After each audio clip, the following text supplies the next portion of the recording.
And welcome everyone to an exciting adventure on Riding Through the Unknown. I'm your host, Michael, and tonight's guest I have been talking with, I will say in full honesty, backstage, and we've been having a lot of fun conversation. So you all are in for a huge treat with tonight's guest.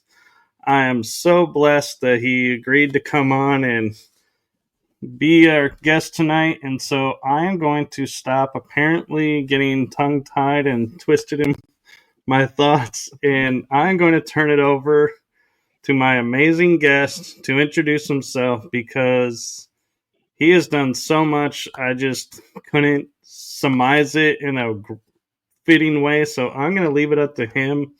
So I turn it over to the one, the only, inspiring, informational Rob Shelsky. Hi, everyone, and I'm glad to be here. Thank you, Michael, for having me on your show. I think it'll be an interesting evening. We can talk about a lot of different things, extraterrestrials or whatever. A little of my background: I am an author, a writer. I've written 82 books. I have been invited to the Library of Congress to give a speech on UFOs by invitation. Scared the heck out of me. 10,000 people in the theater, and I had stage fright. But I've also been an on camera expert for the Travel Channel for a show on UFOs. They flew me out to Hollywood for that. Not much came of it, but I got a nice weekend in downtown LA along with all the homeless people. So it was a good time. I enjoyed it. And I have been a member of MUFON and a field investigator for them for 3 years. I no longer am, but I'm still writing the books. And that's about sums up my life. Well, thank you for that. And I know I said I would ask this of you backstage. And since you brought up writing 82 books, I just finished writing the first of four and I'm getting four out. And it took me 2 years. And so I'm thinking, how in the world did you get 82 books written? I faked them. Plagiarism is your friend. No, I get interested in subjects, and I've always been interested in UFOs, and so I just started researching them and learning more about them. And eventually, I learned enough where I thought, well, you know what, I'll share this, write something about it to just get my thoughts on paper. And lo and behold, they kind of sold. So I just got into the habit of writing after I researched a certain amount. Um, do I have all the answers on this stuff? Gosh, no. I wish I did. I wish I had the answers to anything, frankly, including whether or not we're going to have a recession in 2 months. But some answers just don't come easily. So there you go. But yeah, we live in a strange world. There's a lot of strange things going on, and one of them definitely is UFOs or UAPs, if you prefer. I like UFOs. I have no reason to want to change the title. I don't know why the federal government keeps changing it. I think it's a form of distraction. I don't buy it. I mean, why would you want to say UAP instead of UFO? What's the difference, really? So they're It both an sounds cooler, I think. yeah. You think it sounds what cooler? Well, when you say UAP is unidentified aerial phenomena, which is like ooh ah, where a UFO is unidentified flying object. It's like Yeah, I think that's cooler. I Unidentified agree with flying you. object. I like the UFO and I stick with UFO, but I think that's where the government was like, let's use UAP because it sounds more hip to the new generation. I think they just didn't want the stigma of the term UFO or flying saucer. So when they had to admit that they had a program going on about it, they just decided they weren't going to call it UFOs. They were going to call it UAPs. The government loves buzzwords. I remember back under the Reagan administration when they came out with the new MERV missile that had multiple nuclear heads on one missile. He called it the Peacekeeper missile because that was more friendly than calling it a doomsday weapon. So there you go. But either way, it's real, and I think you will. UFOs are real. I think they're real. I think they're here. I think they've been here a long time, and I think they're definitely an unknown. And I am afraid that my opinion of them personally is that they're not our space brothers. They're not our friends, and the evidence for that seems to be overwhelming to me. How about you? What do you think of them? Do you think they are Space Brothers? I think some of them, and it's a small amount right now, I think are out there and actually helping us in a way that benefits them. And there are those that want to enslave us and keep us enslaved. I don't know if they want us enslaved or what they want, but the information that I've been gathering over the years, I've written about, I don't know, 5 books, 6 books on UFOs. Uh, that the UFOs have disappeared, for the moon is hollow, aliens rule the sky, all that stuff. But what I've come up with is that I can cite hundreds, literally, of cases, perhaps thousands of cases where UFOs have harmed individuals, have damaged property, have injured people, made them sick, and the number of people who've died in UFO encounters is far higher than most people think. They think it was just a couple. A lot more. Probably a couple hundred is more like it, all told. People are injured or killed or both. And on top of that, I don't find that UFOs have done anything else other than harass our airlines, our military, our bases, military bases usually. They endanger commercial aircraft full of people. They have damaged private property. They have caused radiation burns. Uh, they seem to move with an impunity that bothers me terribly. And yet, the flip side, people say, well, they're our space brother friends. And I'm using the term space brother rather glibly. I don't mean to offend people by using that term. I'm not quite sure what else to call them. They call them that. But have you ever heard of a UFO shining a laser light into the woods to let Hansel and Gretel find their way out, to follow that light out? No. Have you heard about abductions? Yes. Cattle mutilations? Yes. Damage to people's property? Yes. Injuries to people? Yes. Disappearing planes? Yes. Abductions? Absolutely. Cattle mutilations? Yeah. And against all that, we're supposed to think there are space brothers? I don't buy it. I wish I could. I started off believing that, oh, I would love to meet an alien. I think it would be great to meet a superior person from an advanced civilization. But whoever these creatures are, they don't seem to have any morals. They're either immoral or they're amoral. They abduct us, they treat us horribly while we're abducted, and then they erase our memory. I'm sorry, but just because the memory of a traumatic experience is erased from you, it doesn't mean the repercussions from that experiment, or whatever they did to you, are also erased. People develop phobias and all sorts of problems and health reasons after being abducted. And over 1 million Americans think they have been abducted. Can you imagine over 1 million people? Either that's a mainstream psychosis or they really have been abducted, at least some of them.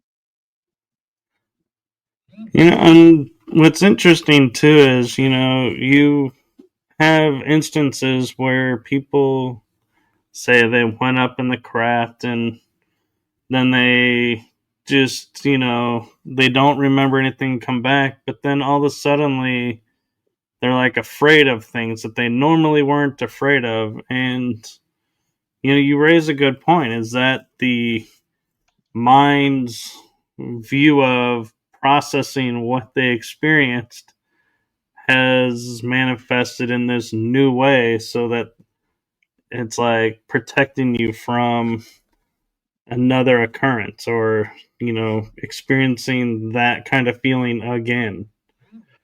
Well, I knew an astronomer in upstate New York. His name was David Brown. I can say his name because he's passed now. But he claimed to have been abducted as a child and abducted repeatedly over the years, 6 or 7 times, up to about the age of 28, and then it stopped. And I had a heck of a time getting him to talk about it. He had mentioned that he felt he had been abducted when we first met, and I wanted to interview him. He just couldn't do it.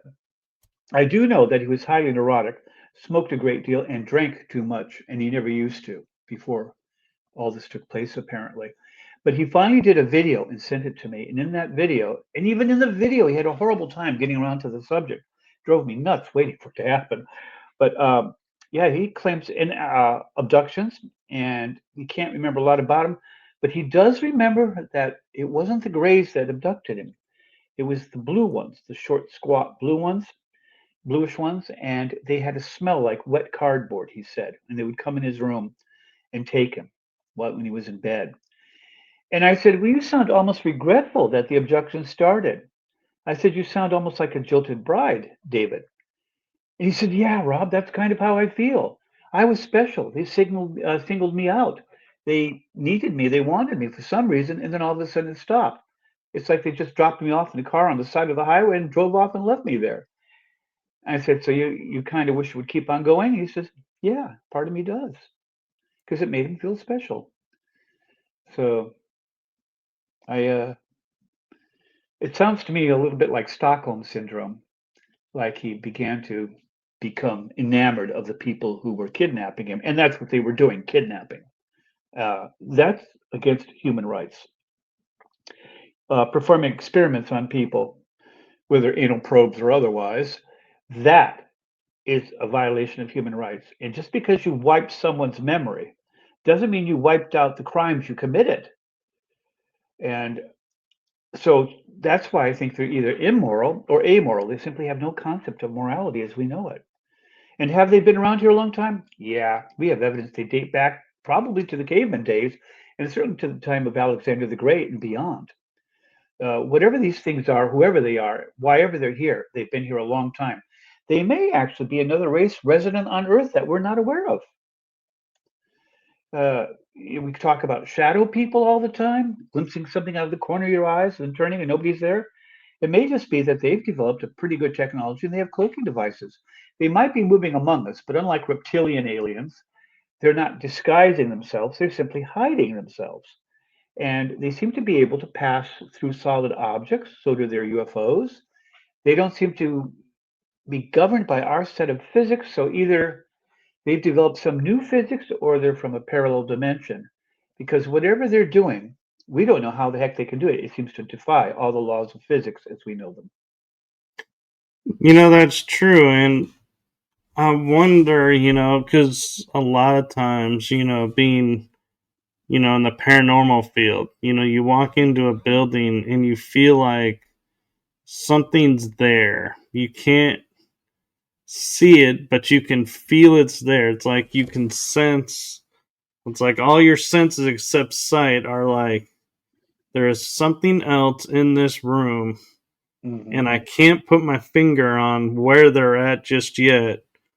And I've always thought of it as, a spirit or could be an ET. And, you're bringing up, shadow beings being able to cloak. And I'm like, could that be what we're experiencing when we had that feeling? Is a cloaked being that was like, oh, I didn't know anybody was coming here tonight.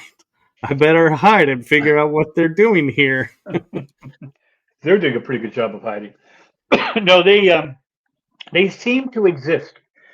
I don't think there's a person on this planet who hasn't seen a shadow person, a glimpse of something out of the corner of their eyes that they thought was a person or an animal moving through the room, and they turn and look and there's nothing there. We've all done it. There's videos galore on the YouTube, and of course, some of them are hoaxed, but there's some quite realistic ones on there. And if you take the time to watch them, like on Slapped Ham or any of these popular paranormal shows, you'll see a lot of garbage, but you'll also see some really interesting stuff. And there was one case where a Mexican family was sitting on the veranda. I think it was in Mexico that it took place, and they're on a dirt road. And someone is filming them across the street, and they're all partying, having a good time, laughing and talking, all lined up in a row on the veranda. A car goes racing by, raising a slight cloud of dust, not much, just a little mist. And right behind it, something blurry that almost looks like it might have been a motorcycle or something like it zooms by. Now, you as the viewer watch it through the camera, but the people on the deck didn't seem to notice it except for one man. He looked up in shock, got up, left the veranda, walked down into the middle of the road, and looked down the road after where the car and the whatever the thing was had disappeared. He saw it, but we both saw it as a blur. That's all. And we're seeing a lot of this sort of thing lately now. And if they can make their UFOs cloak them, and we have a lot of evidence to suppose that they're doing that. In fact, we're starting to cloak our own vessels now too. We call it stealth, but it's the same thing. And only theirs is better. And so, yeah, I think they've been here a long time, and I think they are moving around among us. I really do. Not maybe like the reptilians. I don't have any proof of that, although some interesting suppositions. But I really do think that they have certain capabilities we don't have. Obviously, because they're UFOs, if they're the ones controlling them, have those capabilities. Right. And going along those lines, I don't know if you've been keeping up with like Skinwalker Ranch, where they seem to have a dome or a bubble around a particular area of the land. What are your thoughts about what they're discovering there? Uh, there's a lot of intriguing stuff with regard to the Skinwalker Ranch. I think there's also a lot of garbage. Uh, uh, Bigelow got control of MUFON, the billionaire, and he bought that ranch at some point. And then things started going a little strange, and people started making claims that they could summon the UFOs, telepathically. I'm not saying it's not possible. I'm not saying that it doesn't happen. I'm just saying I need to see it to believe it myself, and I haven't seen it, so I don't know. I'd rather there weren't skinwalkers, but there seems to be some evidence for that too. And a lot of other cryptids as well, including Mothman and Bigfoot. Did you know there's even a vegetable man now, or a celery man? It's got a head like a stalk of celery. No, I haven't heard that one yet. Yeah, I'd like to invite him for dinner for salad. That, or if he's salary, bring some peanut butter. Or cream cheese. But uh, that was pretty good. But yeah, Mm. there's a lot out there we don't know. And I used to investigate this for a magazine called Alien Skin. I investigated the Brown Mountain Lions in North Carolina. They're real. What they are, I have no idea, but they're absolutely real. I've taken photos of them. Thousands of other people have. There's an actual turnout on a highway here in North Carolina with a big state sign that says viewing point for Brown Mountain Life. You pull off there and you get a wonderful view of the Brown Mountain Ridge Range across the way. Are they swamp gas? No. They're on the top of a mountain. The swamps on the top of a mountain. Are they hot air balloons? No. These things went straight up, and it was really windy that day. It was late autumn, no leaves on the trees. That's why that time to get a better view. And these things went straight up from the valley below, straight up, and went right into the sky. They turned red, and they never once wavered or drifted. So they're not balloons. At the time, there weren't really any drones to speak of at all. Not a helicopter, not an airplane. I can tell you what they're not, but I can't tell you what they were. But they're real. And by the way, they date back to pre-colonial times. The Native Americans used to just talk about them. They said that the lights were the lamps of Indian maidens searching for their lost husband, braves who were in a battle. And then an American Geological Survey in the late 1700s went through there and they mentioned them. And we're not sure what the cause was, but thought it might have been piezoelectric, something to do with the quartzite in the mountains there, but no proof to back it up. Same with the Marfa lights in Texas, which I'm sure you've heard of. I have, and I always find it interesting because the thing about the Marfa lights is you can go there and you can see them for a few moments, or you can go there for like a week and never see them. And so it's like that, I think, is what, in my mind, makes those more legit as being a unidentified flying object phenomenon versus a natural occurrence, because in nature things start to repeat patterns, like it could be every 3 weeks, then Same with it'll the be Brown Mountain Lights. appearance. Yeah, you're not guaranteed to see them every night, but you do Right. see them quite often and for long periods. I watch them for over 2 hours. And and then, of course, there's the Devil's Tramping Ground, which I went and investigated. It's also real. Can't account for that. And oddly enough, it's right near a place that probably you might know. Do you ever watch the Andy Griffith Show, or did you when it was on, I or on did. repeats? Remember Siler City? They I used to go do. to Mount Pilot in Siler City. It's right by Siler City, about 5 miles south of it, which is not a city at all, but just a town. I don't know why they call it a city, but it isn't a city. But yeah, it's there. It's in the woods, 50 foot wide, round circle, completely barren of any woods, trees, weeds, anything that tries to grow near it gets stunted and gets shorter and shorter, and finally it's just dead. And they say that if you put anything in the circle, the next morning it'll be outside the circle. I don't know. I never spent the night there. It's a little too creepy. Yeah, I'd be too afraid of like rolling in your sleep and accidentally rolling in it and aging or de-aging and being like, oh man, it'd be the worst is de-aging, because then you're like, oh man, I got to live through these years again and go back to school. Yeah, but if you could remember what you have, what if you could know what you know now, it'd be great. But if you had to just put it all over again and not know what you know now, I wouldn't want to live through it again. But I mean, if you had your current knowledge, you could steer clear of the worst mistakes you made, right? I don't know that that would work, because knowing what we know now, think about back in like the 70s, 80s, we would be probably more threatened to be locked up than we were as a kid Well, already. you don't broadcast it around to everyone. By the way, I'm going to switch subjects here real fast, but you mentioned that you write. What kind of books do you write? Fiction or nonfiction? So I wrote a book about my personal journey through life, and I broke it into four pieces: my paranormal journey into the paranormal field, my journey growing up through the metaphysical field, and my journey just for life, things that like travels that I've done or other things. And then I did a book about topics that I like to research and that catch my interest, and kind of my way of looking why I look at esoteric history, like things that were taught and then stopped being taught, and Can you give me an places that example? existed and disappeared. Like, so I've seen maps where Antarctica had green and then turned to ice. And so I was like, that's kind of interesting. Where's Atlantis? We have thoughts of Atlantis. Where is that? Lemuria, or another one is Mew, Mu. Mew, Yeah, yeah, Mew. I think that was supposed to be the parent civilization of Lemuria, or the other way around, one of the two. And the map you're talking about is probably the Piri Reis map, which is by a it British is. admiral. Yeah, and that does show shorelines, mountain ranges, and even rivers in Antarctica, which you can only see with ground-penetrating radar because it's got 3 miles of ice on top of everything.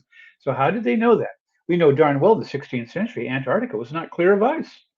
So where did? And of course, his map was based on older maps, it was a compilation of them. So he got his hands on some map somewhere of some civilization that had already circumnavigated the globe and then gone down to Antarctica, and maybe quite some time ago, like about 7,000 years ago or more. Right. And also the fact of, if you look, on Phoenician coins, the back of some of the coins have a river that can't be placed in Phoenicia. But if you take it over to the Mississippi, it lines up perfectly.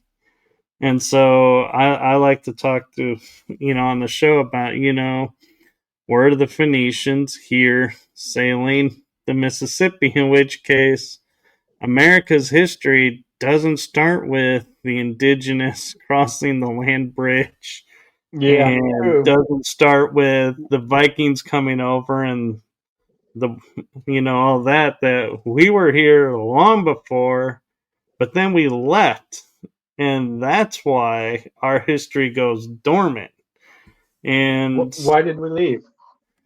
well, I had a guest on. His name is George Mitrovic, and he was showing that a large copper, vein was found in the top of the Mississippi area near like Illinois, and they have found copper, there where they had these tools, and they all said, "Oh, these must have been left by the miners in the 1800s." And he says, "No, actually, if you look, if you take the Phoenician coin as it is, that is the largest deposit of copper." And so, if in BC, in the age where copper was the main Metal. source of tools, the Yep. coins, and everything, they had to mine a lot of it. So where would they mine it? They mined it in America. And when you shifted from copper to bronze, you don't need Yeah, it anymore. but there So, was copper and tin mines, which is great for bronze, in Cornwall, England, and they were mined by Romans 2,000 plus years ago. So the idea that, and even supposedly Jesus Christ traveled with his uncle Joseph of Arimathea, who was a merchant, and apparently he supposedly went to England, and that's where the English national hymn comes from, about Jesus walking the green fields of England. And but so the mining has been around a long time. However, you're right about these mines. There's a mine in Utah they found that's a coal mine, and it was so old you couldn't light the coal. It had completely oxidized, and it went underground. It went almost 5 miles underground, and it's very smooth. And they think, excuse me, that it must be about 50,000 years old, which predates any civilizations we know of, any of them. Babylonians, um, Romans, Greeks, you name it. None of them were around for at that time. In fact, there was no civilization supposedly. So, but there was also the mound culture of the. We think they might be Native American or Amerindian derivation along the Mississippi River. They had quite a civilization. And I think the mounds were where they lived because of the flooding of the Mississippi River on a regular basis. They learned real fast to build these mounds and live on these big, huge mounds. And there's also the Serpent Hill up in Ohio, which is an above ground state park, I think. And they've got this huge mounded serpent curved on the ground. And they have a lookout tower you can climb to look at it from above. And then no one has any idea who built that or why. So there's a lot we don't know about our history, a heck of a lot. And I'm wondering if we ever will. I think maybe we will eventually. We're getting the tools now to kind of research it where we couldn't before. and I feel like it's kind of like parallel to Egypt when it comes to our history and what we get told and what we don't is, I look at Egypt and, their cultural attache when it was Zawi Hawass. Everything was Egypt is first. Nobody predated Egypt. We were the master builders. We were this and that. And Well, I they're was very like, proud. Yeah, they're very what proud of about all of that. this? He's like, nope, we are this. That is contrary to us, so that doesn't exist. And I was like, yeah. And then you come over here and it's like, anything that we say, oh, this predates this. I have the kind of viewpoint of like reading articles where the Smithsonian comes in and they do their research and then they leave, but they happen to take it with them. And then you never hear about it again.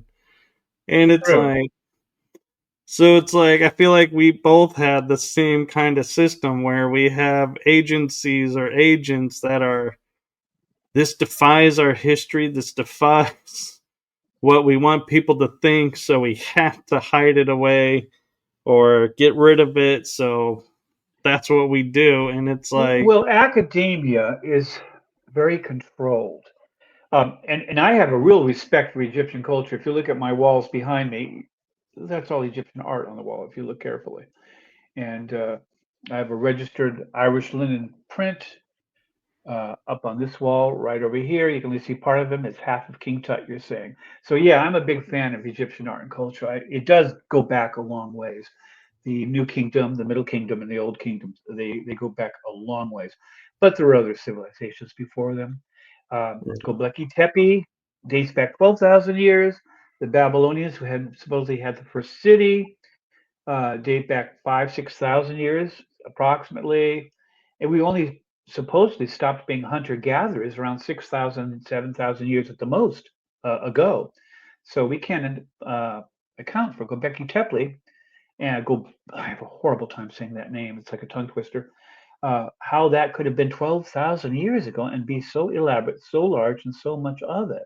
It seems to, how did hunter gatherers who were constantly on the move, picking roots and vegetables and hunting the odd deer, stop long enough to build this incredible complex in Turkey? I mean, it took time, and then to deliberately bury it as if to protect it. What were they protecting it from? So And that dates back to the Younger Dryas period, about 12,000 years ago. And what's interesting is here in Texas, there's a city and actually a county too by the name Rockwall. And their history of it is the city was here and they were farmers or somebody was plowing their field and they found this wall, So you're not saying Rockwell, you're saying Rockwall rock as wall. as wall. Yeah, yeah. I've been reading about that. They're not quite sure if that's natural or not. I've Yeah, seen it.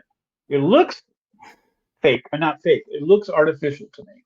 It doesn't look natural, but it could be theoretically.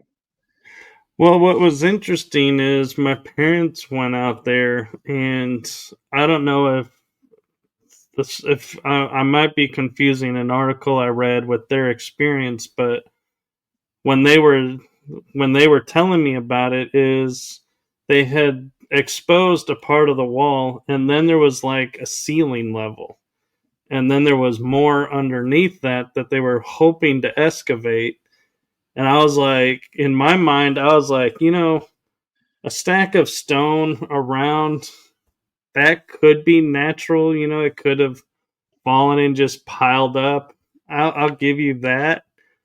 But a ceiling going across with timber and stone, that doesn't naturally just settle and happen. That has to be planned, laid out.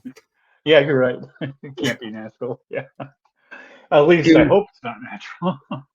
But right. And did you know we have a stone wall, quite a long one, up here in the Appalachian Mountains here in North Carolina? We don't know who built it or why. They think the Vikings might have built it, like a Viking group of people got stranded here and didn't go back. But have you heard of the Moon-Eyed people? not that I can think of at this point. They're a tale. The Cherokee American Indian talk about the Moon-Eyed people, and they had several battles with them, and they ultimately won. But these people apparently could not take bright sunlight, and so could only come out of their caves at night, and that's why they were called the Moon-Eyed people. But we've had some very strange occurrences in the Appalachian Mountains here, including some, total maybe 17, 18 vanished settlements, everything from logging camps to mining camps to small towns that just utterly vanished. The people just disappeared overnight and were never seen again anywhere else. And that's the last book I just wrote about was the mysterious Appalachian Mountains because it does intrigue me. What happened to these people? And it's reasonably close by. I can go up and I can, explore a little. Although they say explore at your own risk. So again, there's an awful lot that's strange in the world that we don't understand. Right. Um, Like the Anasazi. I mean, they were cliff dwellers in the Southwest, and the Pueblos are like, we are not descendants of the Anasazi. We are not Anasazi. no, they supposedly disappeared completely, and they also supposedly Right. were cannibals.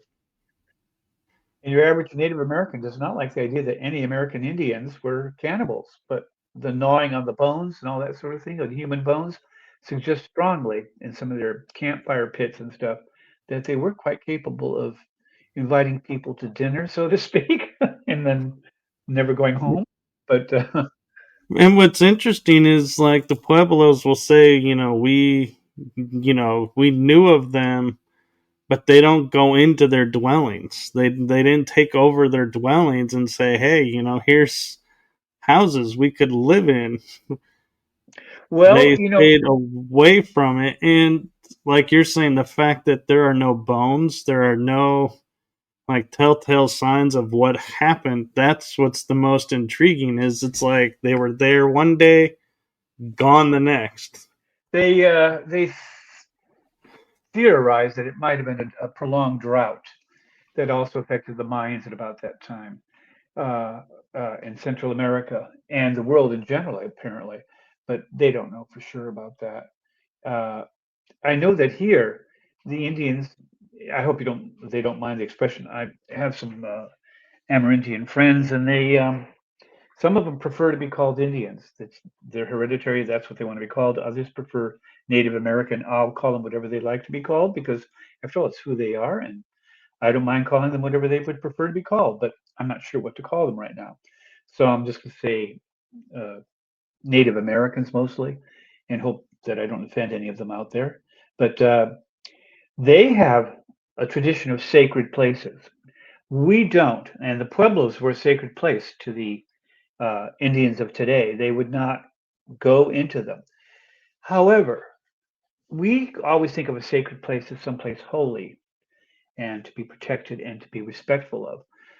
The Native Americans, especially the Cherokee, didn't really pin it down quite that hard. A sacred place was a no go place. You didn't go there.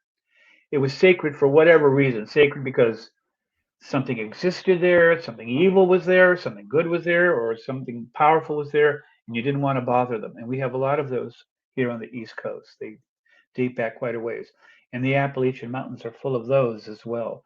And a lot of these towns and settlements that disappeared were in exactly those places where the Native Americans said that was sacred and you should not go. They won't even hunt or fish within 5 miles of some of these places, oddly enough. And yet the game is pretty good.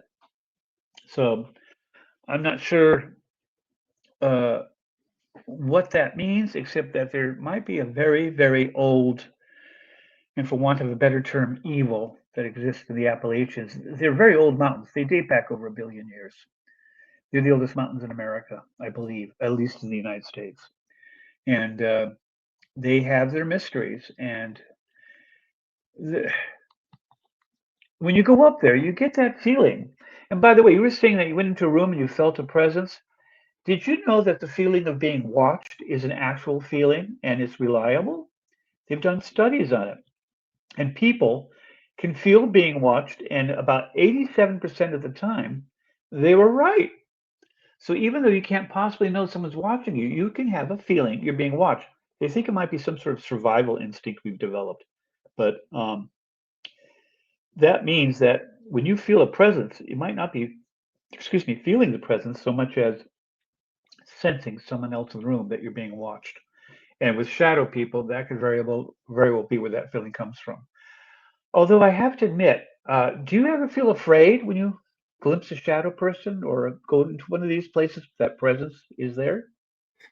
Actually, it's funny you mentioned shadow people because when I was preteen to teenager, I would see out of the corner of my eye shadow beings, is what I called them, because they were like black humanoid figures, but you'd only see what was peering around like a door frame Exactly. or Mhm. around a wall And then when you go to opening. look, there's nothing there.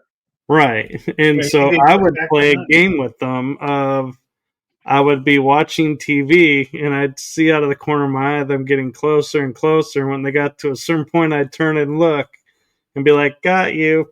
And I beat it as like a game of who's gonna see who first, and would I allow them to touch? No, but how close would I get? How close could I let them get without them touching me? And it was like, to me, it became like this game playing with spirits. And I thought, oh, this is fun. This is great.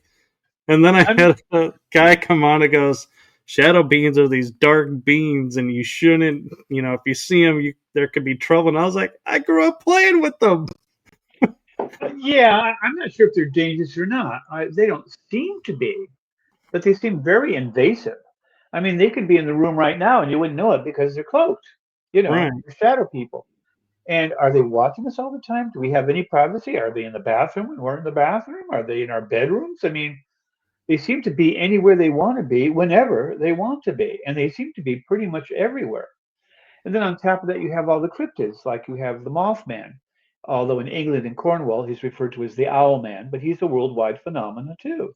Now, if it was just a local place in the United States, you could discount it much more easily. But when this is worldwide and everywhere, then you have to kind of consider that there might just be something to it. Yeah, and that's true. And I don't know if you've ever been into the Washington, Columbia River Gorge area, Yes, I have. but I had a guest, James Zubecki, and he was telling me about his experience there, and that in the 1940s, the U.S. Department of Energy put an article out in a local paper that said, we genetically modify these alligators, and some of them have escaped. Do not approach. If you see, notify us, because they have been enhanced to be able to walk on 2 feet, maybe, or something. They had modified them to where they would be cryptid, classified as a cryptid over a gator.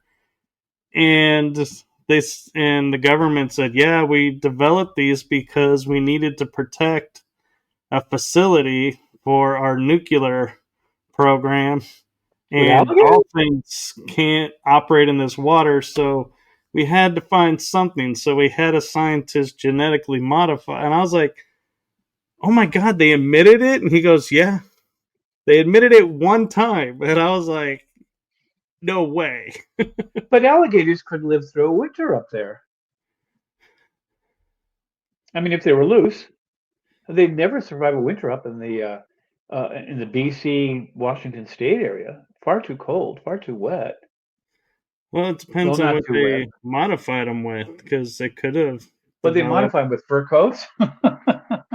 I mean, when you're modifying them, like crossing them with other species, I mean, trying to create a guard that can guard something, I'm like, you could have crossed the gator with, say, a thick fur, like a bear almost, and then, like, yeah, they have a thick skin so they can adhere to the Yeah, cold. I suppose you could. Of course, one's an amphibian, and the other is a mammal.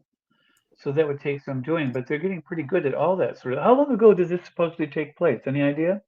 They Approximately. said the article took place in the 40s during World War II. Ah, well, they had very, very limited capabilities.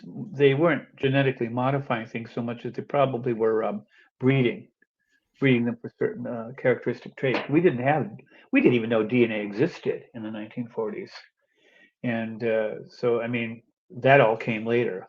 We did have a concept of genetics, uh, thanks to Mendel, I think it was, and his sweet peas.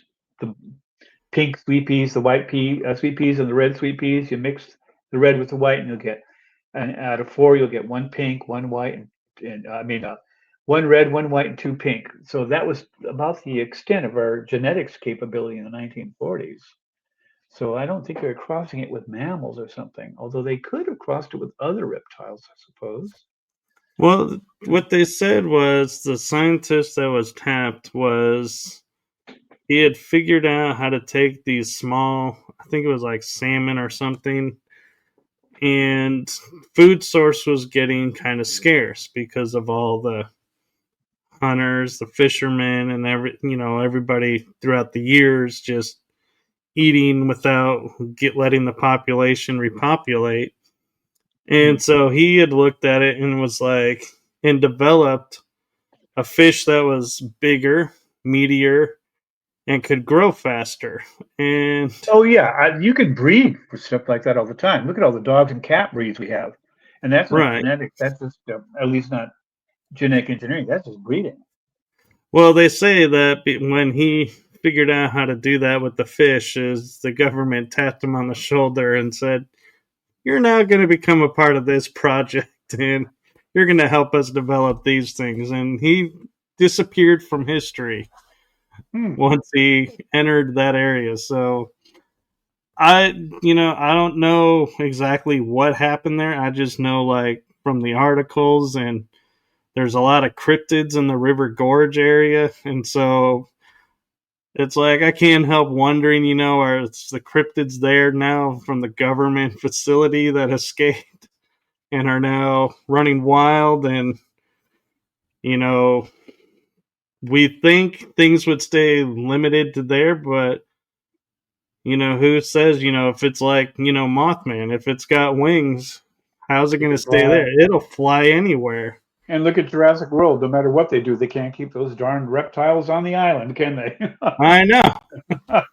I mean, they're And everywhere. People. That show really, I don't know how people keep watching it. It's gotten so stupid. Walking your pet dinosaur. I mean, Well, although and mind you, I don't mind that. I was gonna say I took the notion of Jurassic Park would be really cool, but develop the herbivores. That would be amazing enough to see and walk upon. Why would we create the meat eaters that are gonna hunt and kill us? I agree. I agree. I mean, that was kind of stupid, but of course, it's the meat eaters. Excuse me. We go for. We want Tyrannosaurus Rex. We want the raptor. We want, we want the stuff that's scary and spooky. But I can tell you, I have new respect though of the raptor from watching the movies when they talk about how it could open doors and communicate through sound, and I'm like, oh man, how intelligent they were, and I was like, yeah, I but have they're not new really our. respect. Yeah, they're not. They really weren't that intelligent. They had primitive reptilian brains. The hypothalamus was about as high as their brain capacity went. The hippocampus area was developed, but the upper layers of the brain weren't well developed. They weren't a very bright species. Um, Although I'm not sure because I wasn't there when they were alive. But I mean, the evidence would seem to suggest otherwise. However, with cryptids, I think some of them are real. We're finding new. They just found a new species of squid or a jellyfish that had 70-foot long tentacles. I saw a blurb about that, and I was like, was it a jelly? And my mind goes, is it jellyfish or is that akin to the kraken and the giant squid? I was thinking it was a giant squid, but they said it was a kind of a jellyfish-like creature, or was it eating jellyfish? I can't remember. It was just really. I think I just saw it today. A brief blurb on it. It was either today or yesterday. It's hard to keep up with all this. Tell me, do you believe UFOs are real? I believe they are, and And where do you think I, they come from?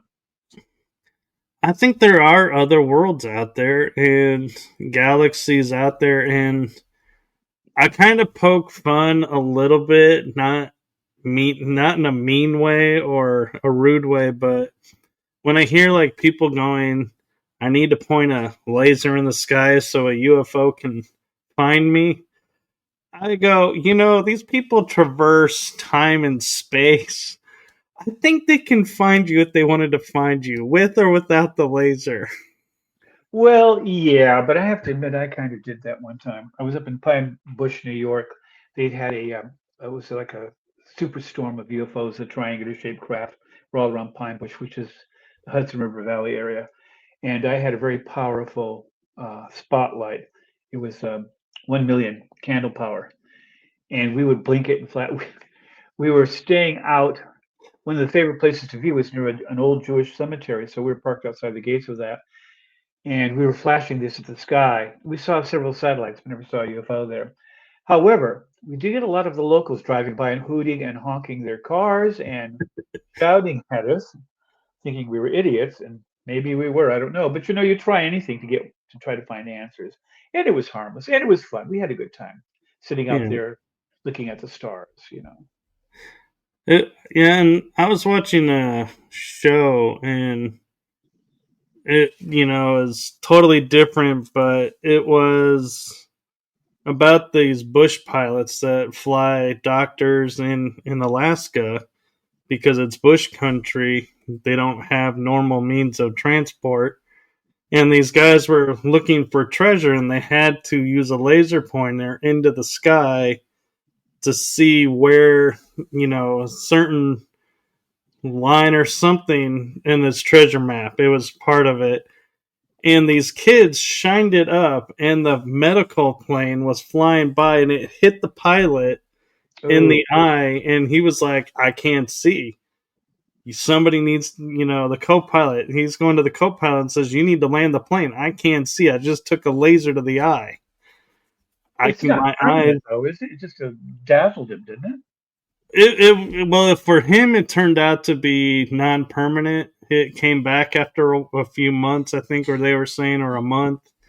It took time, but could you imagine though being the pilot And if you're a single pilot plane and a laser hits you, Yeah, I didn't so use a almost laser. like, We just used a standard spotlight, so they can't yeah, hit me for that. But hey, that's highly illegal. I mean, you're threatening a lot of people's lives when you do stuff like that. You know, I wouldn't I do that know, and it's like, unless I could get keep away with it. hearing, I know, and I keep hearing people like saying, "Yeah, we're shooting lasers into the sky and getting, UFOs to respond," and I'm like, "That's great, but how many pilots, are you Are you?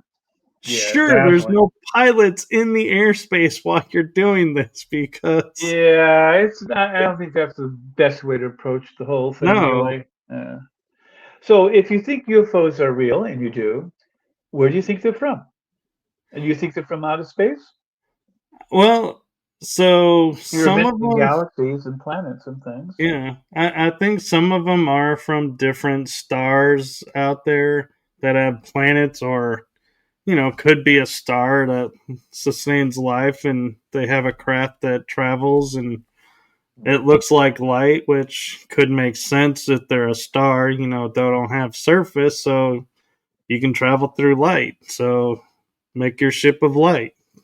Photonic, But I yeah. also feel like because they're coming from underwater, I feel like, they might be terrestrial, but not in the sense of like living and operating like on soil. They're underwater operating in depths that we can't fathom. No pun intended. Yeah, there was a pun there. But I feel like, yeah, there are, caves, different places that are depths that we can't imagine that I'm like, I feel confident UFOs could totally be operating there and we'd have no idea and being observed and And they just, seem to come out of volcanoes and lakes and rivers and even mountains. And they've been when like Pinatubo erupted. I think it was in the Philippines.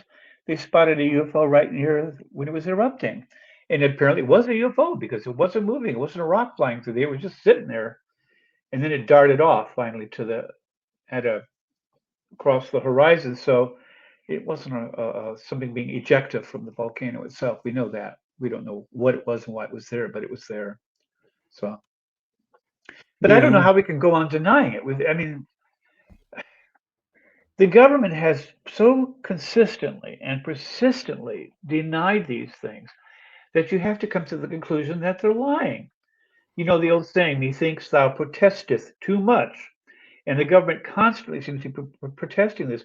Oh, no, there's no such thing if UFO. It's just flying saucer scare. Oh, well, there might be something, but it's probably swamp gas or the moon or Venus, people misinterpreting. Then finally it's, well, UFPs do exist, but they don't seem to be any danger to our airspace. Really? Then why do you have a government program to research them? I mean, if they're not a danger, Yeah. why worry about it? You know? Project Blue Book. What are That some of was a the other ones? whitewash. For a blue book, that was a real whitewash. I mean, it really was. That's my pun. But yeah, no, there was even a show on TV in the '60s called Project Blue Book. Did you ever watch it? I hadn't heard of that one, but I did watch the one the History Channel put out like probably a decade ago. Mm. Yeah, this predates that. It was again, it was a whitewash. Every time someone saw a UFO, it was like one woman was looking out of a plane and she's going, "Oh, I see a UFO! I see a UFO!" Then one of the two UFO experts from Project Blue Book looks out the window and he goes, "No, you're looking at Venus." So I mean, it was more of a to. And have you ever noticed, like with the news media, you'll get two anchor people that say, "Oh, one of our citizens here in Toledo saw an interesting thing the other day. They saw a flying saucer," and they look at each other and they smirk and a little chuckle. Yeah. Everything they can, they do to try to discount the idea that these things exist, which makes me think that they do exist. There is a conspiracy of silence, and I think that conspiracy is for some very real reasons. I agree. And to me, I liked the movie Contact and I like, Good the movie. story Good that it movie. unfolded. Yep. But I think, and if memory serves right, it's Matthew McConaughey's character. I think lands the most prevalent line that I think should wake everybody up, and that is, if we're the only life out there, then there's a lot of wasted space out there. Yeah, And I yeah, was like, yeah.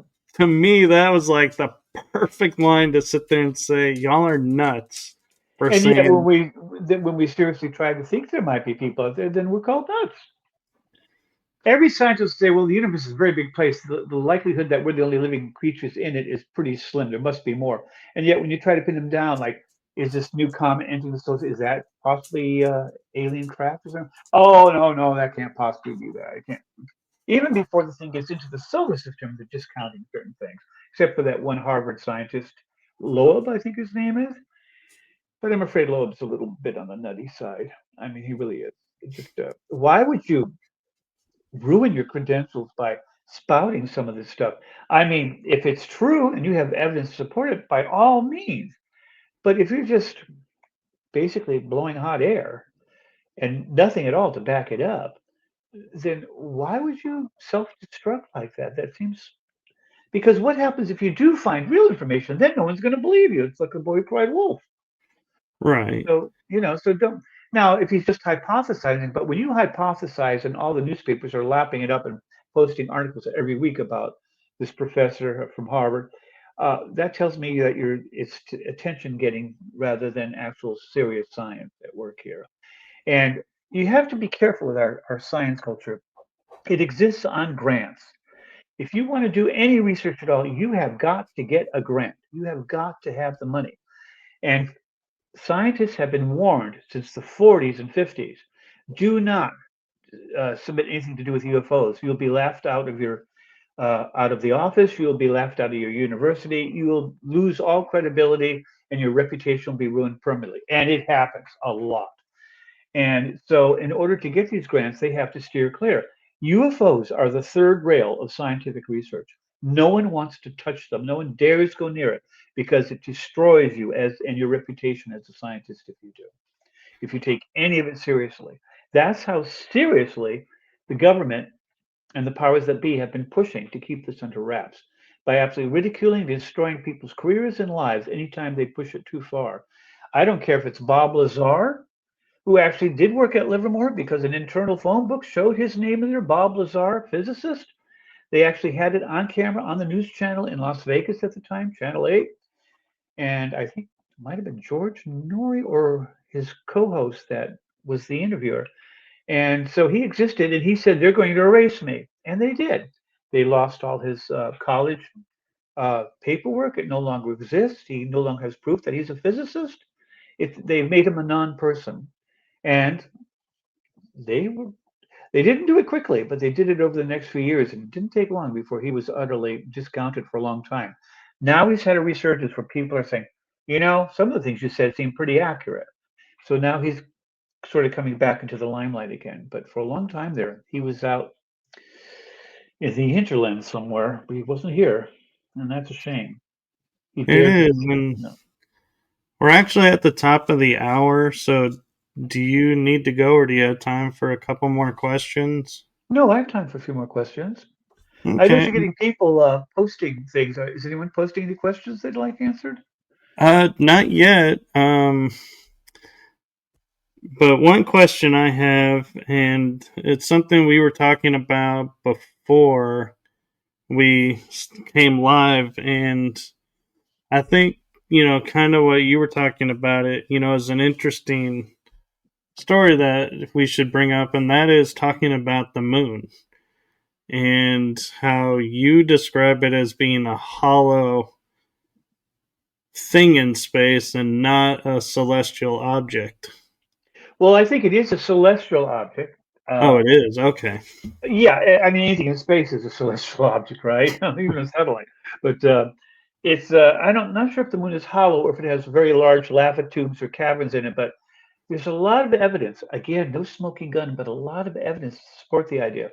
For instance, when they took soil samples in Apollo 11 and 12, they found out that the top three layers of soil on the moon are reversed.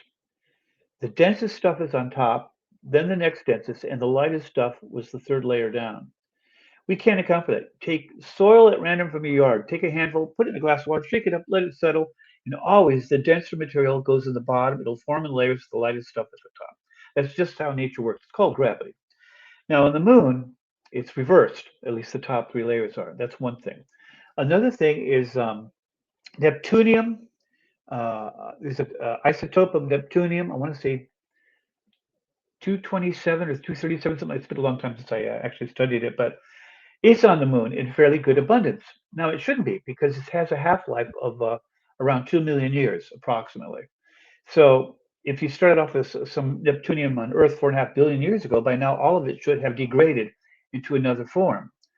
And it hasn't. It's still on the moon, but there's none left on Earth. We could create it in a place like a cyclotron or something, but we can't. It doesn't exist in nature here. It's gone, but it's on the moon. Helium-3, which is a wonderful fuel for fusion reactors, is in abundance on the moon, not on the Earth. Which is strange because scientists have found blue glows on the moon near the Aristarchus crater, and this has been going on for a long time, a couple centuries. In fact, our Aristarchus crater glows blue so often it's referred to as the blue gem by scientists, not by me, by scientists, the blue gem. There have been beacons, flashes, tracks, mist, so-called volcanoes, and there aren't any volcanoes on the moon. It's been dead for a long time in that regard, and all sorts of what they call transient lunar phenomena.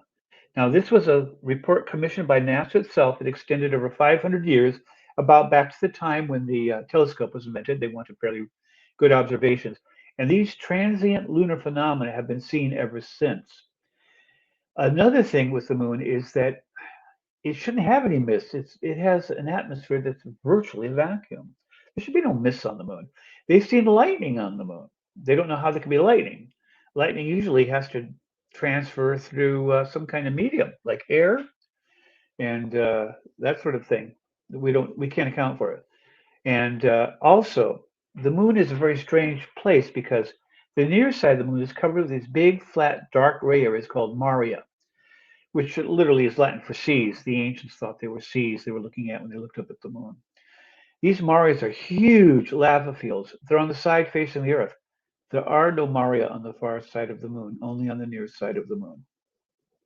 The far side of the moon has a thicker crust than the near side. If someone were digging out the center, they'd be having to pour out this stuff somewhere, and you'd have these large lava flows.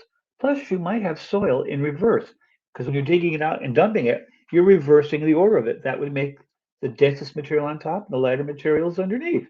So it works well that way. So, and also, the isotope of the moon is the same as the Earth, and yet it's missing a lot of things. There is a lot of titanium we've seen on the moon in places, and we don't have a lot of titanium on the Earth. You have to really dig for it, and so there's just a lot of. And also, the moon has an almost perfectly circular orbit. The only planet with a more circular orbit is Venus, and Venus is a weird place too. It revolves the wrong way, uh, just the opposite of all the other planets in the solar system. And so something happened big there. But yeah, there's a lot of stuff that makes us, and also the moon has it's the perfect distance from the Earth to create a perfect total eclipse. No other moon in our solar system can do that with its mother world. None. And there's over 500 moons in our solar system. Why are we the only ones that have it? And oddly enough, if the moon is hollow and it's circling the Earth, there's one other planet that might have a hollow moon. Can you guess which one it is? I'm gonna guess I'll give you a hint. Saturn, The planet might have had life on it at one time. Mars. Yes, Phobos is not dense enough. By the way, the moon's not dense enough. The moon's supposed to be made from the mantle of the Earth, but its the density is so light compared to the Earth that the moon could almost, not quite, but almost float in water. Phobos is the same way. Its density is way too low for the size of the moon it is. We can't account for it, and they've conjectured it might be hollow. And oddly enough, it circles a planet that's the only other planet in our solar system that might have life that we know of, or had it once. So that's an odd coincidence. So, I mean, again, no smoking gun, but a lot of intriguing data. Well, and another thing that we were talking about regarding the moon is we assume the moon has always been here, but there are stories from cultures to where they talk about a life where there was no moon in the sky, and then all of a suddenly there was a moon in the sky. And so, how can that be? You know, we're Well, having an object that's big in the sky, yeah. although we'll talk about that in a second, the size of the moon, actually, as you pointed out. But how could we have stories of no moon and then all of a sudden moon if it is natural celestial object? And that is odd. The Greeks referred to the proselynes, the people that lived in Greece before the later Greeks arrived, the ones with all the odd names like Aristarchus. Uh, my mind's blanking out on the Greek names right now, but they said that the proselynes were a race that inhabited Greece before the current Greeks moved into it, meaning current in about 500 BC. And they called them the proselynes, which literally means before the moon, before there was a moon. The Romans also talked about a time before there was a moon in their historical records. In the New World, in Central America and Northern South America, and even in Mexico, the native tribes are often started their stories back in the ancient times before there was a moon. This is a common way to start a story that was basically a legend or a myth. That's what we call them. They don't call them that; they call them history. And so there's a lot of written records and historical vocal references that refer to a time when there was no moon. The moon may have been a natural object that was taken, hollowed out, or made more habitable, and then moved into that nice, perfect circular orbit around the Earth. So, are we being watched? We could be. And by the way, the moon is a wonderful place for the military. It's the high ground, and any military anywhere in the world at any time will tell you that it's important for the military to occupy the high ground. It's the most advantageous. They can watch us day and night, century after century from up there.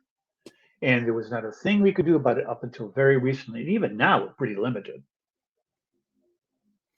So, Yeah, I agree. And I just, I find it interesting how, science, is so called pulled the wool over our eyes because we grew up thinking, okay, this object split off from the Earth and was there and moved around, and this is science fact. And then you hear all these stories, and you're like, wait a minute, who do we trust? The people that were physically here that told us the stories?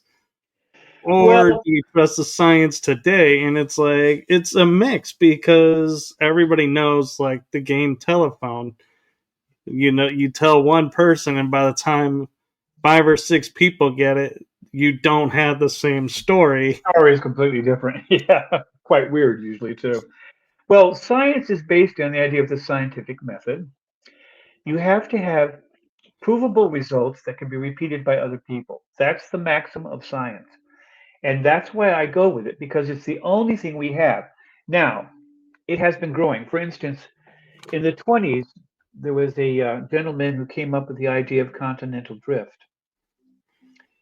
He was laughed out of geology, ruined his career. You never heard from him again. I honestly can't think of his name right now. He's in one of my books. I should remember it, but I don't. But then all of a sudden, around the 50s, we suddenly figured out that continental drift is real. And I remember seeing it in school in the early 60s, talking about continental drift. Whereas 10 years earlier, the man was laughed out of his career. This is very common. And science takes it too much on itself sometimes. Um, yes, use the scientific method. Yes, approach this in a pragmatic, logical way. But by the same token, don't rule out something simply because you don't know anything about it.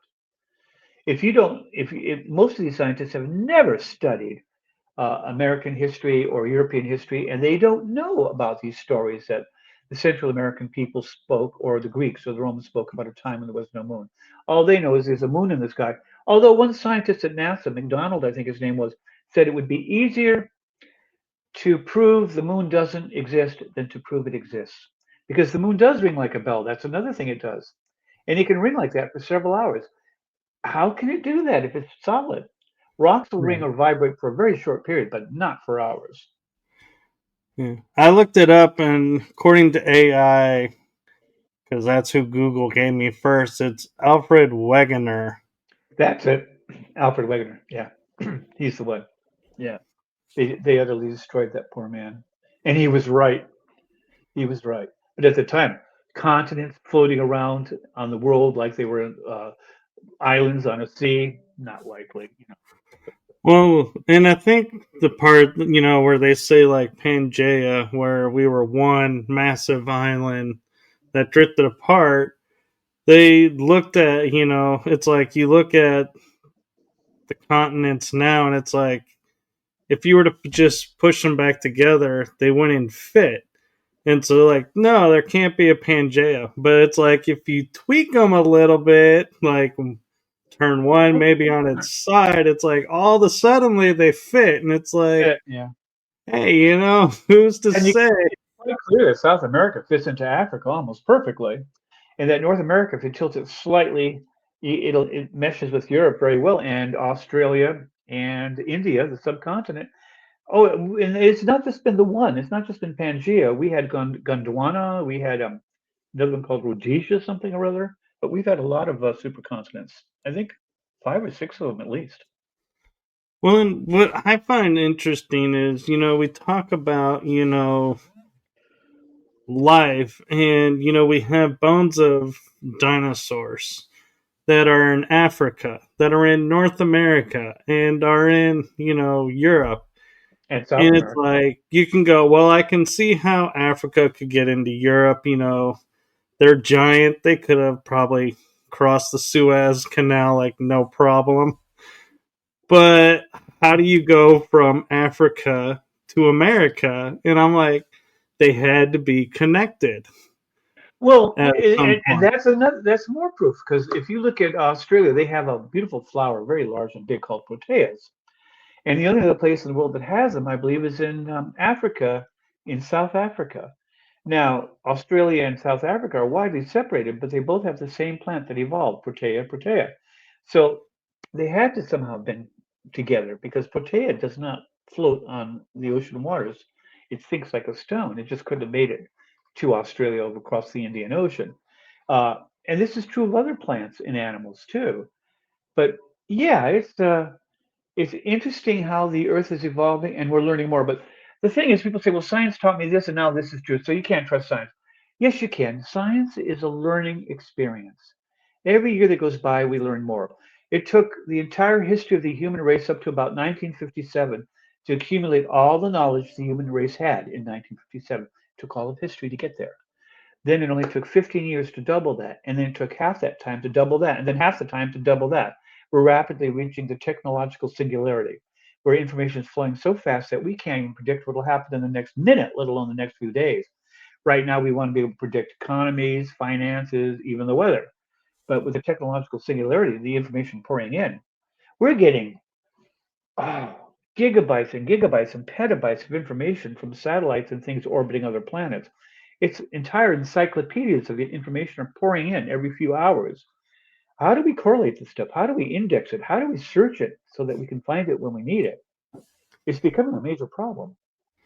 Well, and, talking, going back for a second to the continental drift, we're told we're constantly in motion. We're not cast in stone. Like, the continents are not, this is it. No, we're still moving. We're just Mhm.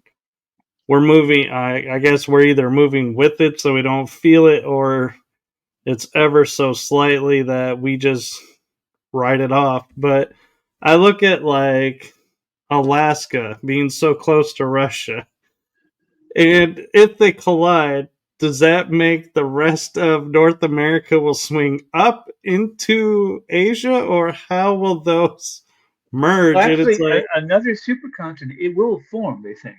They've already shown how it would come together again. But I'm not quite sure. And it does make you wonder if Russia and the United States ever were connected. Was there a land bridge between the two, or was it just an ice bridge? During the last Yeah, ice age, the the seas would have Bering been Straits, frozen. Yeah, the or Bering Strait. not Yeah, Bering, yeah, the Bering yeah, Land Bering Bridge. Strait. Yeah, and that supposedly is where the Amerindians came across from Europe. But now we're finding out that they probably did, but also other peoples came before them. We have had Polynesians, we've had Romans. Apparently, ships got lost at sea, and some of them ended up in America, South America. Not all of them ended up at the bottom of the ocean, I guess. Even on the Money Pit Island, they found a Roman coin, and that's up in Canada. Yeah, I Oak didn't, I didn't, Island. yeah, I didn't realize the term Money Pit actually came from that island, Oak Island. Did you? I You've didn't heard the, know that's where it was coined from. yeah, that's where it was coined. Again, Yeah. no pun intended, but No, but you're good at that. I know you got to take them while you can get them. Yeah. You ought to cash yourself in on those and make some money off of it. That wasn't that fun. Uh, But but bet you dollars to donuts you'll be wrong once in a while. yeah, More and fun. But yeah, I don't know. The continental drifting is pretty well set. Venus apparently doesn't have continental drift. We don't know why. It's the sister to Earth, almost exactly the same size. Horrible atmosphere, incredible atmospheric pressure. It's rotating the wrong way. Venus is a mess. And yet, even there might even be life there in the upper clouds, microbial life. They think they found evidence that there is microbial life in the upper clouds. Granted, it's not the smoking gun of an alien, but if there's microbial life on any other world, that tells us life can and will start in other places.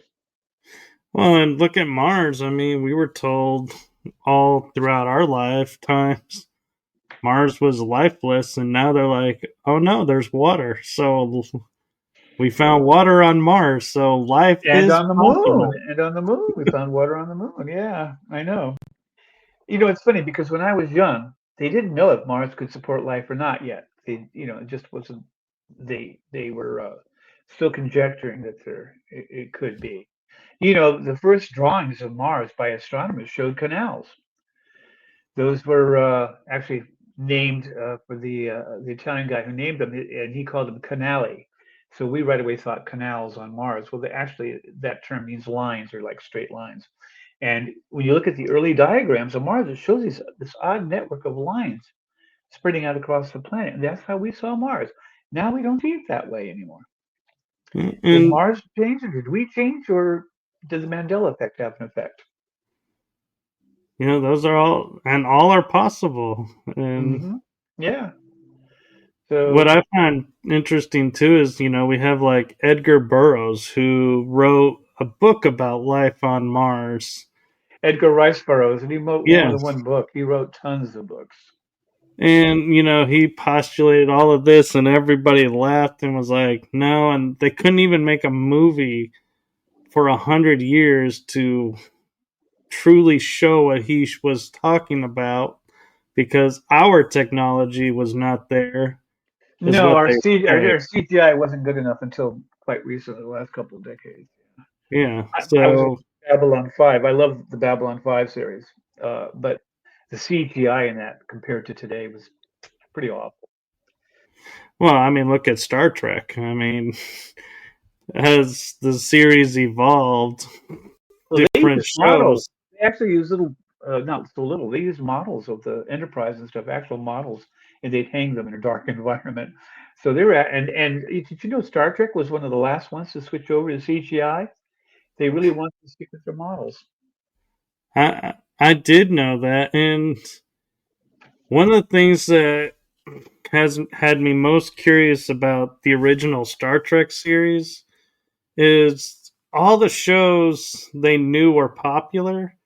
They would put props aside just, in case they bring it back, or, for selling down the road, they could make money because people would want to buy it. Well, when Star Trek ended, they threw it all the way. And it's I like, know. why would you throw away a major TV show? I mean, it had top ratings for Well, most of it. No, actually, yes and no. It had reasonably good ratings, not spectacular. It was a very expensive show to produce. It was about $500,000 at the time in the '60s. I think it came on the air in '66, and uh, it was popular with a niche group. I was one of them. I was a Trekkie from the year ago, but it really cost the studio a great deal to produce the shows, and they actually limited the amount of special effects you could have in any particular show, like the transporter and stuff like that. And so but they do that with a lot of shows. Battlestar Galactica, all those shows, they didn't keep that stuff. I don't know what happened to Robbie the Robot from Forbidden Planet. He was around for a while and then he just sort of disappeared. Do you remember Robbie the Robot? I do, and I actually, being a Trekkie, real quick going back to Star Trek, what surprised me was, we hear about it disappearing and then coming back on TV for a few more seasons.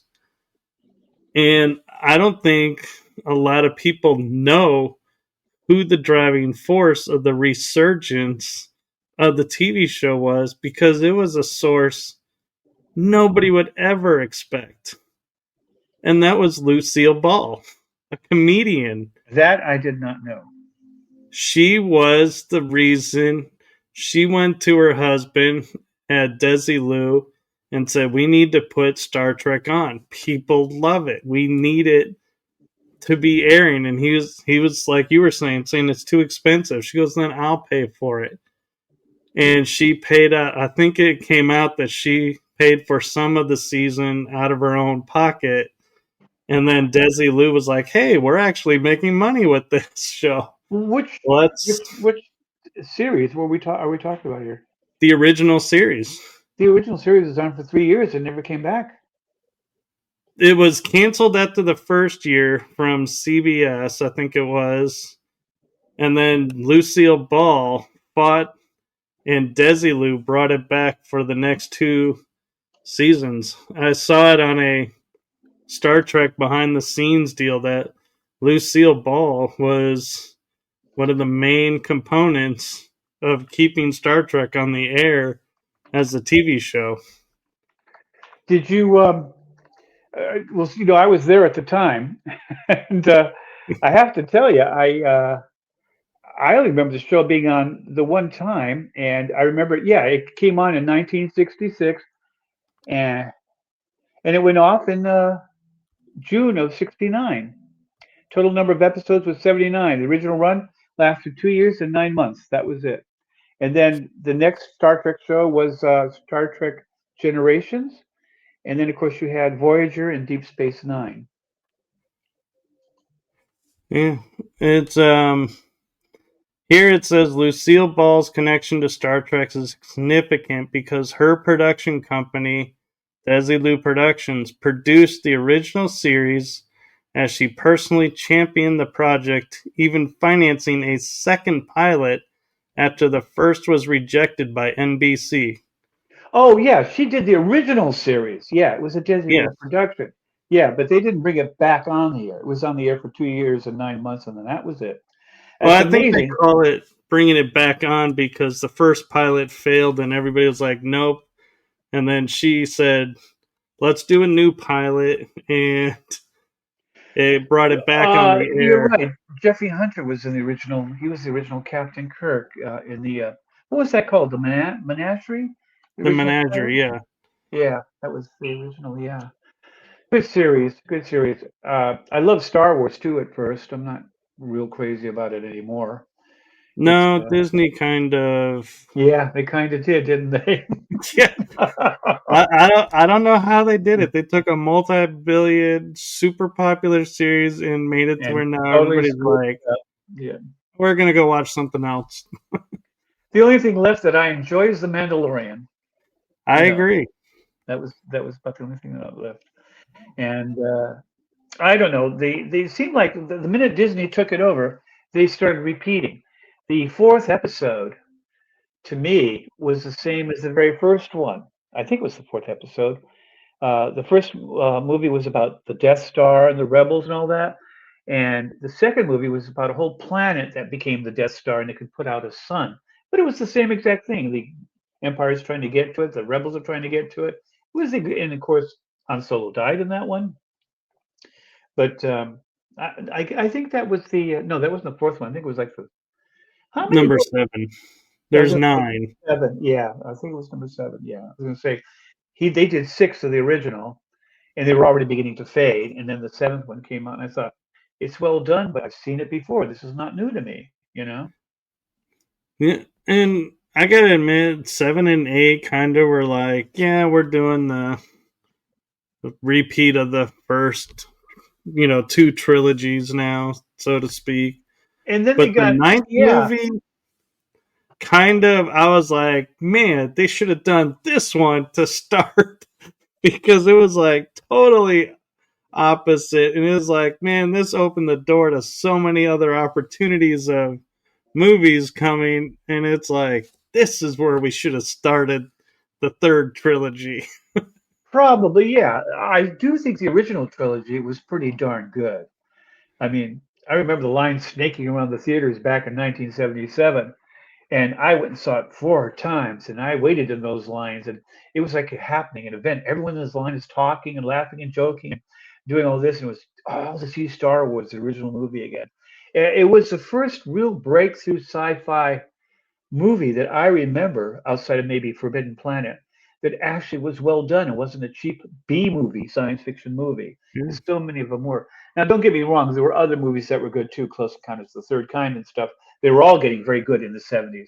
But through the 50s and 60s, we wallowed in Pie Place for UFOs and Demons from Planet Nine or whatever. I mean, it was all garbage, really. Although, in its right. own way, it had its merit, you know. Well, and the thing that surprised me too about how Disney screwed up Star Wars is you take like you used to talk about seeing it in the 1970s, the first movie, and when it was re-released as the special edition, the same people came back in, and my generation was able to, because I was born 78, 1 year after, so I Mm, got to experience it in the big screen for the first time, sitting uh, next to people who've seen it, and everybody still had that euphoria of, oh my god, seeing this opera epic in oh, space. it was. It really was. I have to say, I was really looking forward to the Foundation series on television too, and was sorely disappointed in that. It was. I don't know. Did you ever read the Foundation books? Foundation and Mm, Empire, Second Foundation, all of those by Isaac Asimov. like, I read Heir to the Empire and some of those. Yeah, they came much later. They when they have a good thing, they like to run into the ground apparently. But I I loved the original Foundation series. So when I went to watch it on TV, I don't know what it was on. It's on Paramount or something. I was so disappointed because they had changed it so much that it barely seemed like the same movie, and it was tediously slow. I mean, you did have action every now and then, but you had long periods, like when they're on the spaceship going to the Foundation, the first Foundation. They're in space like for 5 years, and they're swimming in a pool, and everything's dark and kind of gloomy on board spaceships. I don't know why. Star Trek spaceships were bright and cheery, but Yeah. lately spaceships have gotten quite dark. But Even Battlestar Galactica was bright. yeah, comparatively speaking, yeah. But now everything's and it's also drippy. I've never seen so many wet, drippy interiors of spaceships as I have, and that kind of started with the Alien and also Blade Runner. Remember seeing Blade Runner and thinking, how depressing, this gray, dark movie. Excellent movie, by the way. I mean, that thing really has withstood the test of time. But at the time, to see such a dark vision of the future was unusual. It wasn't the bright, optimistic future of the 60s and early 70s that we Yeah. were brought up on at the time, you know. And another one that we're missing is Dune. That one was like epic that came out, and it was like you had different factions vying for control of one planet, and it was like nobody wanted to give the planet a say for themselves. Everybody was like, we're going to control your world, you're going to work for us. Well, I mean, why not? The powerful always take advantage of the weak. Actually, The original Dune movie of the '80s, I rather liked. It was the first real attempt to do Dune, and I thought they did a reasonably good job. All the whispering as a form of narration drove me nuts, but other than that, it was pretty good. The remake, uh, who was the young actor that starred in the remake? I can't think of his name offhand. I can't either, but I think he was in Charlie and the Chocolate Factory. Was he? Yeah, I didn't think he fit the part very well. He seemed out of. Yeah, He was he, sort he of like played Wonka, I think. he played who? Wonka, in charge of the factory, Willy Wonka. Well, I thought Willy Wonka was played by Johnny Depp. That was an earlier movie version. Well, the earlier movie version was starred Gene Wilder as. Well, Gene Wilder, and then they remade it with Johnny Depp, but then they decided to do the origins of Wonka, and that is the kid from Dune. Yeah, I saw a sequel to The Wizard of Oz. That was absolutely horrible too. But I don't know why they have to push it to such extremes, but they do. I guess when you're making money off something, you don't want to let go of the franchise. But No, but they I, also look at like Marvel, who makes buku dollars off of movie upon movie on the series, but it's different they haven't for the story. last couple of years. They're not doing well at all, Well, I think because with a couple exceptions. yeah, Yeah. DC couldn't figure it out, and I think Hollywood right now is undergoing massive restructuring, and so I think that's why a lot of the stuff coming out is like, oh, we'll remake this thing because we really don't have writers writing new stuff because we're reinventing ourselves. They're not even reinventing it. They're just rewriting the old stuff, and for want of a better term, making it more woke.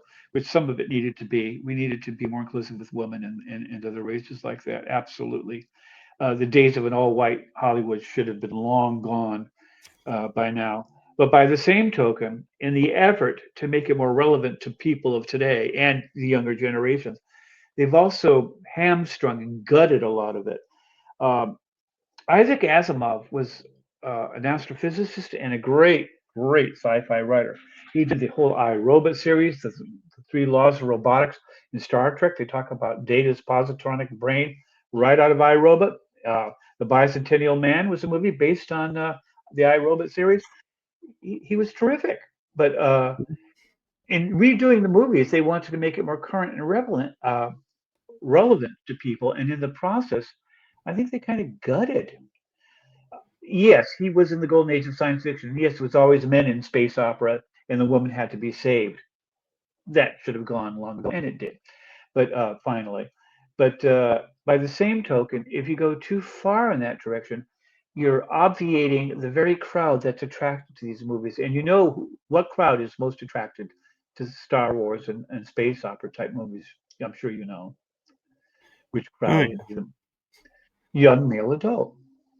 And if you take away the young male adult, then you have to rely on the female population to do it.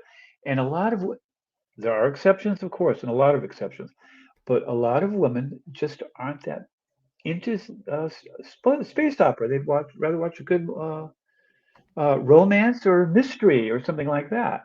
So Disney kind of killed the very audience that was supporting its movies, and now it's trying to win them back. We seem to go way in one direction with this balance thing, down and up, down and up. And now I think we're trying to hit the middle and becoming more reasonable about everything. Uh, Yeah. you know, I've, oh, go ahead. I was gonna say, which is what I think drew me to Battlestar Galactica, because if you remember, you had females operating command on the bridge, like you Hmm. could not launch without the female telling you you are good to go or where Yep. your target was, and they had female fighter pilots. Yep. And in Star Trek, you had Nichelle Nichols as Lieutenant Uhura, and she played a very good role.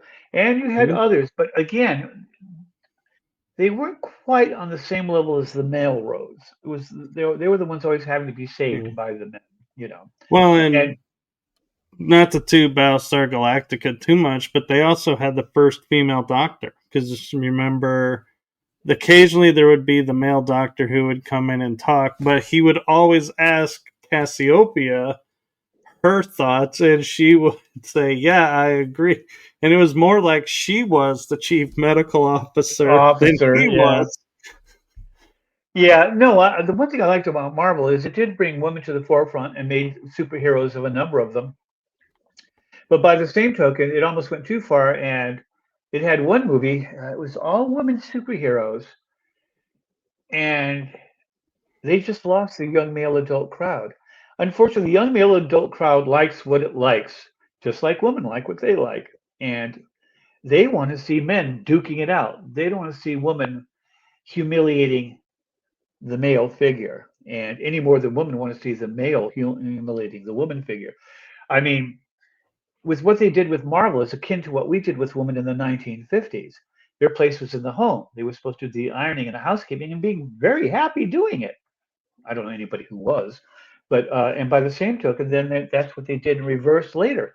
I remember watching Thor Thunder something, and they stripped him nude in front of all the gods in this big pantheon. He was standing there Yeah, naked. Never, never would they have done that to a female lead in those no, movies. No, because that would have been sexually objectifying the woman. But it was okay to sexually objectify the man. The pendulum had swung to the point where now it was the man's turn to be treated in a humiliating fashion. But I think now we're finally getting to a balance where it's fairly even on both sides. And that's what I like to see: balance, fairness. yeah. And I'm looking at the time, and we actually are like close to an hour and 40 minutes. So Yeah, we are. it's kind of gotten a little bit away from me, but I want to give you a chance real quick before we go. Where can people find all 82 or your books, if not all of them? I want him to buy all of them, several copies each. I have my Rolls Royce to maintain. No, they can get me at Amazon, or the easiest way is just Google me. Just Google Rob Shelsky. It comes up. I'm with Bermuda Press. I'm with Simon and Schuster. I was with Class Act Books, Red Rose Publishing, a whole bunch of different places. So the easiest place to find me is on Amazon, or again, just Google me. It comes up. Very cool. And before we sign out, is there anything like any message or anything that you want to give the viewers? Yeah, a short one. If you're alone at night and you see a UFO coming in your direction, by all means, film it if you can. We need all the data evidence we can get to support it. But if it looks like it's coming right at you, like it's signaling you out for any reason whatsoever, if you have any feeling that it's starting to zero in on you, run like hell. Run like hell. Yeah, I don't think we need any more of the generation of there's an asteroid coming to hit us. Let's film it until the very last second. And who are they filming it for, I wonder? I mean, if everyone's going to Yeah, get killed by this, right? So, yeah. Well, no, I mean, we need the information, but by the same token, people have to consider their safety. And if we can be abducted at random, anytime, any place, anywhere, including our children, maybe walking to the local 7-Eleven at night, a block from the home or something, that's scary. And we should take it as being scary. Whether or not it ultimately proves to be scary or not, I don't know, but err on the side of caution. That's all I'm saying. I agree. And with that, I'm going to say good night to everyone in the chat room and everyone who's watching. Thank you for participating. And thank you, Rob, for coming on. I greatly appreciate it. And my heart and my show to you. Thank you for what you're doing for humanity. And thank you, sir, for spreading the word. Thank you very much. We need people like you. Yes, and hopefully we'll get you back on and we can talk some more about all the different genres and where what's going on in the world. Didn't we just do that?